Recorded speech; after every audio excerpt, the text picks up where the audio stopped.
오늘 본문은 어제 본문과 연결되는 본문이죠.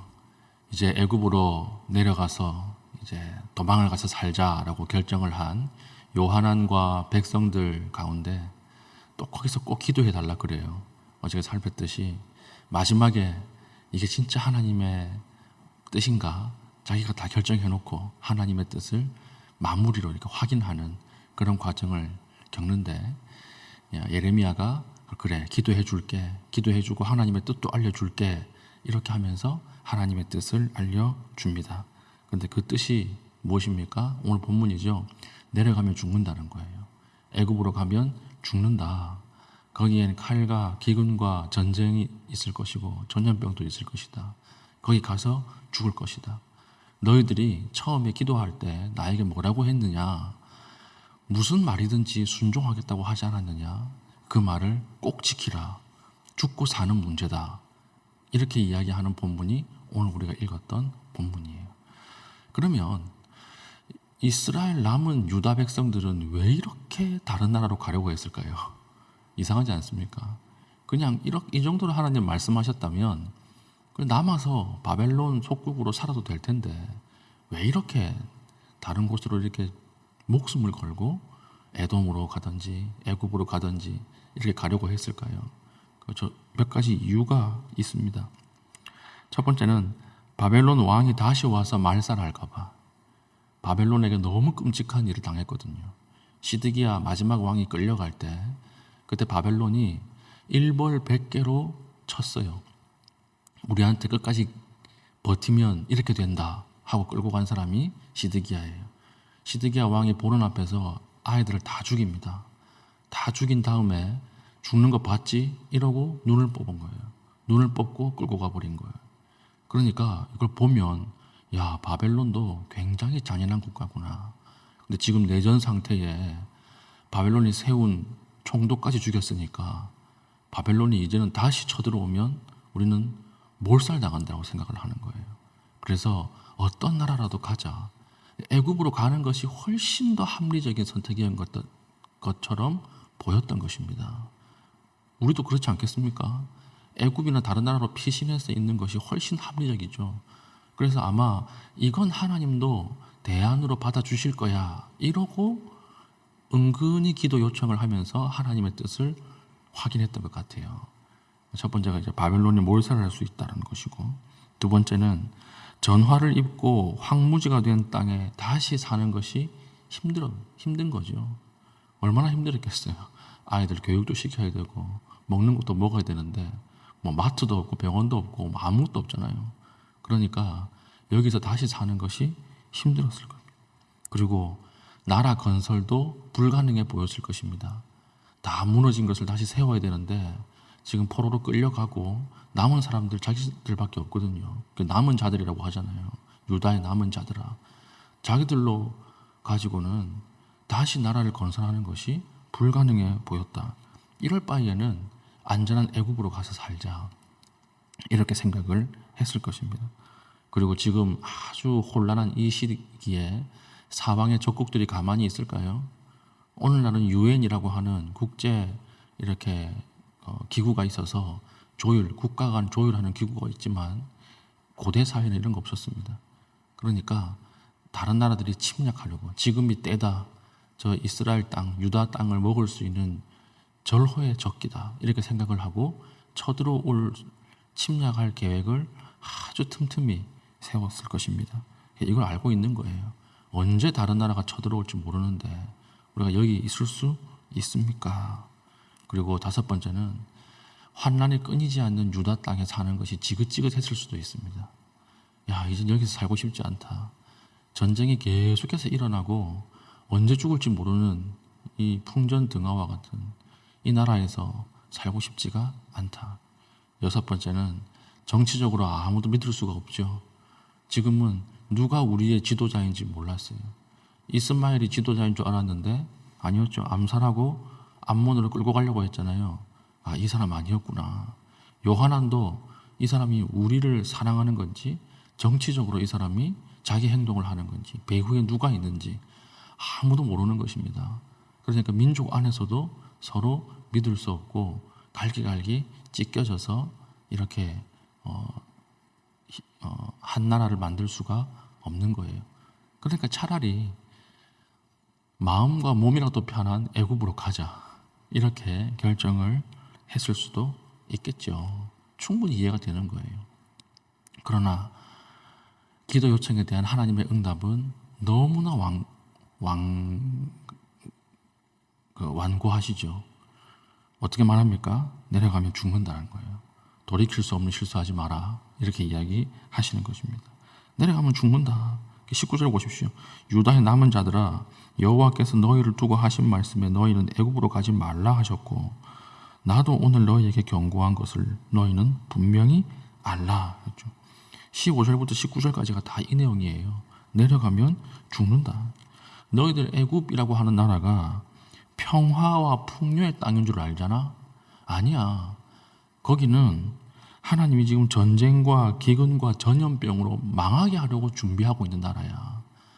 그 환상을 버리라는 거예요. 애굽으로 가지 마라.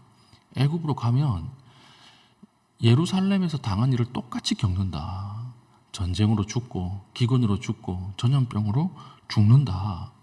그런데 예루살렘 유다가 망한 것을 경험하고 왜 똑같이 한 번 더 당하려고 거기 가서 똑같은 일을 당하느냐. 여기에 남아있으라.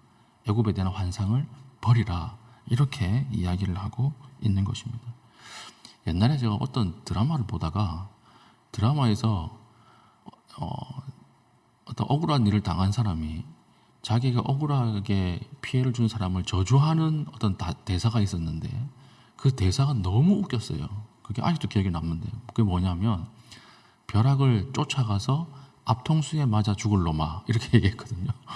벼락을 가만히 서 있다가 맞는 게 아니고 쫓아가서 앞통수에 맞아서 죽을 인간아, 이렇게 이야기를 하는데 작가가 야 정말 잘 썼다, 이런 생각을 한 적이 있습니다.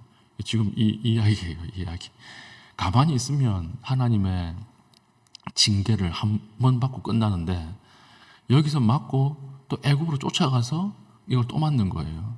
이거 얼마나 멍청한 짓이냐, 이렇게 이야기를 하고 있는 것입니다. 이 이야기를 통해서 우리에게 주시는 메시지가 뭘까요? 지금 공고한 현실 앞에서 여러분 도망가고 싶은 곳은 혹시 어디입니까? 그런 곳이 있습니까? 지금 이곳이 견딜 수 없어서 다른 곳으로 도망가자, 이런 곳이 있습니까? 여러분, 안 가는 것이 좋습니다. 안 가는 것이 좋고 거기서 끝까지 하나님을 의뢰하는 것이 가장 안전합니다. 여러분, 하나님 밖으로 나가려고 하지 마십시오. 이럴수록 하나님 품으로 들어가셔야 합니다. 더 하나님 품 안으로 파고 들어가야 거기에 살 길이 있는 것이지, 내가 여기에서 공고하다, 피곤하다 떠나면 또 다른 하나님의 환난과 어려움이 다가온다라고 하는 것입니다. 우리는 하나님 밖이 아니라 하나님 품으로 더 들어갈 수 있는 믿음의 종 될 수 있기를 축복합니다.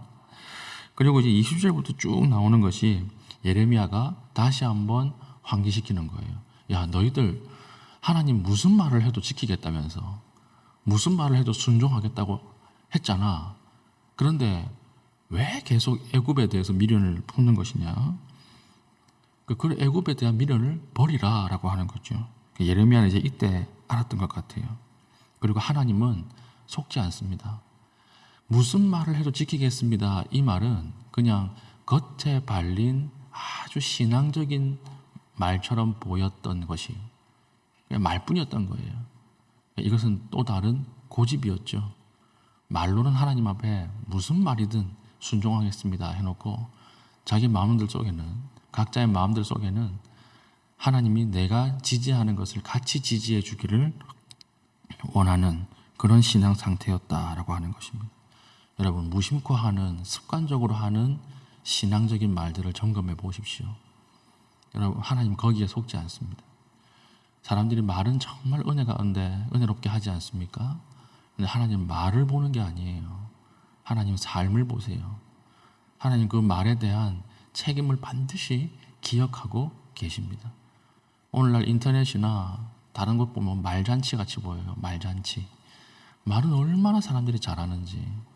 성도들도 마찬가지예요. 말은 얼마나 잘하고 말은 얼마나 믿음이 좋은지, 그러나 여러분 말이 아니라 삶을 보십시오.